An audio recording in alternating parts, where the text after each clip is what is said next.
Bago matapos itong taong ito, this year, God said, magkakaroon ng sama-samang gathering ang Living Like Jesus. Bukas na nanalangin na ang weeping prophet at ang living like his intercessors na punong-puno ng Diyos. Si Satanas nangangatal na sa takot.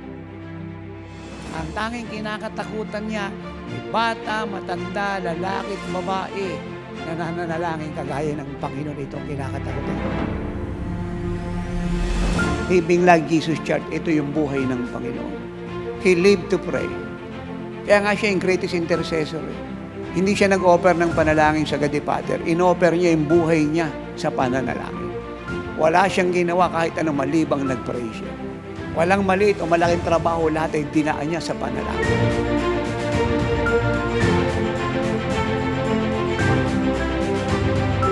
Once na meron ng lumuhod na isang Living Like Jesus Youth, senior, bata, matanda, umiyak, sineryoso yung pananalangin na nalangin kagaya ng Panginoong Diablo, hindi na makatulog.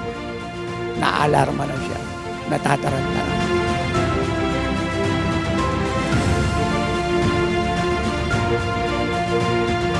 Pagkalooban ng Diyos, ang hinihingi nyo, ibibigay ng Ama.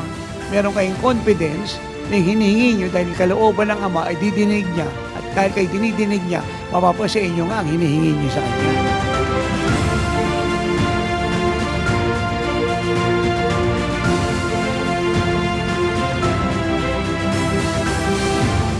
Ang kaligtasan ng bansang ito ay nasa kamay natin.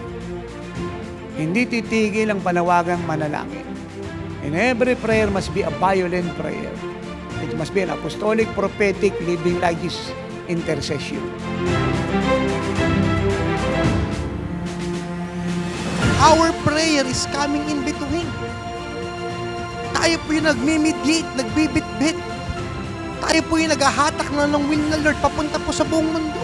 When the church bends its knees, then the world will bow down to the will of God.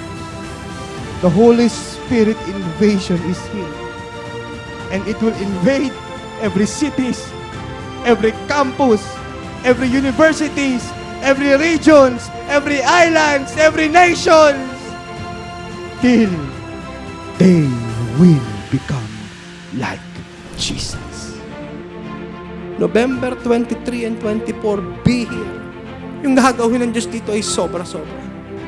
Sobra-sobra. There will be a great spiritual battle in the heavens. The great outpouring of rain will be poured out. Kailangan tayo ng church.